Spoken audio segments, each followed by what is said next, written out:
Hello दोस्तों, नमस्कार। मैं हूं आपका दोस्त, आपका भाई पवन कुमार मिश्रा और आप देख रहे हैं प्राउड टू भोजपुरी। अभी एक अफवाह फैल रहा है कि बागेश्वर बाबा का पवन सिंह जी ने समर्थन किया है। चौखट पे चल के आज चारों धाम आए हैं, बजाओ ढोल स्वागत में मेरे घर राम आए हैं।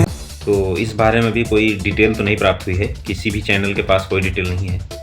बट अगर उन्होंने समर्थन भी किया है तो मैं इसका सपोर्ट करता हूं, क्योंकि बागेश्वर बाबा जो है वो सनातन को बढ़ा रहे हैं, सनातन को सपोर्ट कर रहे हैं। सनातन धर्म जितना आगे बढ़ेगा उतना ही हिंदू धर्म मजबूत होगा। जी। बागेश्वर धाम सरकार, पंडित धीरेन्द्र कृष्ण शास्त्री उत्तराखंड में थे और अब फिर से वो छतरपुर पहुंच गए हैं। लेकिन उनका हिंदुत्व और हिंदू राष्ट्र का बयान अब देश का सबसे हॉट टॉपिक बन गया है। तो मैं तो पवन सिंह जी के, अगर पवन सिंह जी ने सपोर्ट किया है तो मैं उनके बिल्कुल पक्ष में हूँ। ऐसे ही हमारे चैनल को आप लोग सब्सक्राइब करें। मिलते हैं अगले वीडियो में, तब तक के लिए धन्यवाद। Love you all.